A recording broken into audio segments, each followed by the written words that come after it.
Queen Nzinga and the Invaders.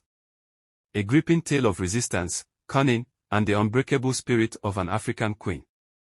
Long ago, in the heart of Central Africa, a fierce warrior queen rose from the ashes of oppression to defy the greatest empire the world had ever seen.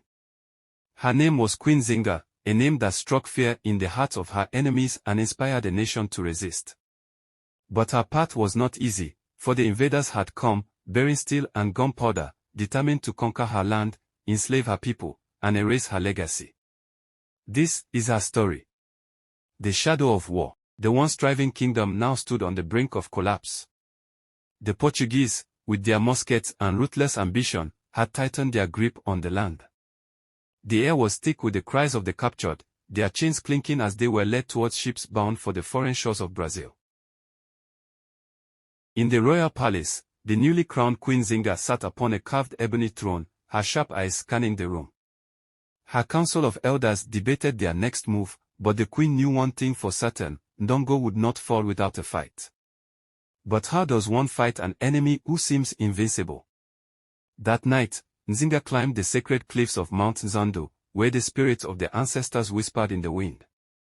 Kneeling before the flames of a ritual fire, she called upon the spirits of the great kings before her. Guide me, O great ones. Show me the path to victory against those who seek to enslave us. And in the flickering flames, she saw her answer: diplomacy and deception. The game of shadow. When Nzinga entered the hall, the Portuguese sneered at her. They had not even offered her a chair.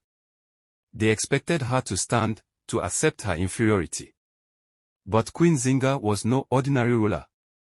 With deliberate grace, she ordered one of her warriors to kneel on all fours, forming a human throne beneath her.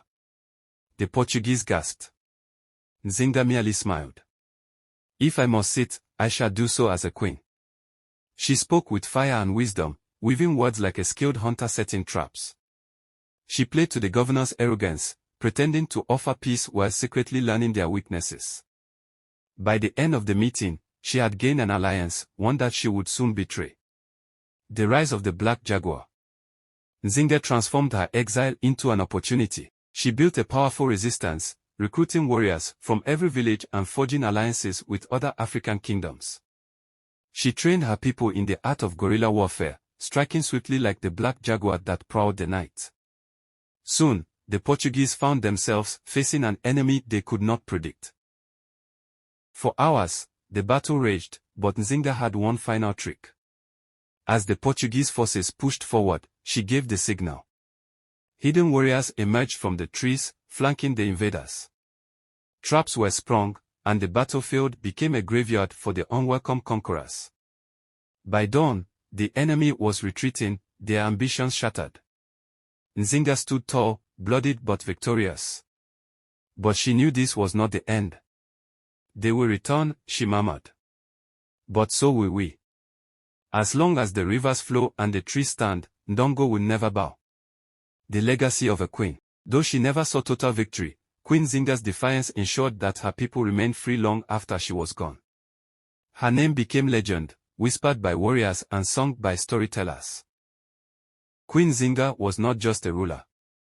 She was a storm, a warrior, a cunning strategist, and a protector of her people. Even in death, she lives on, her spirit roaring in the heart of every African who dares to stand against oppression. If you found this story inspiring, remember to like, share, and subscribe to Africa's Folktale King for more powerful African legends. Until next time, keep the spirit of Africa alive.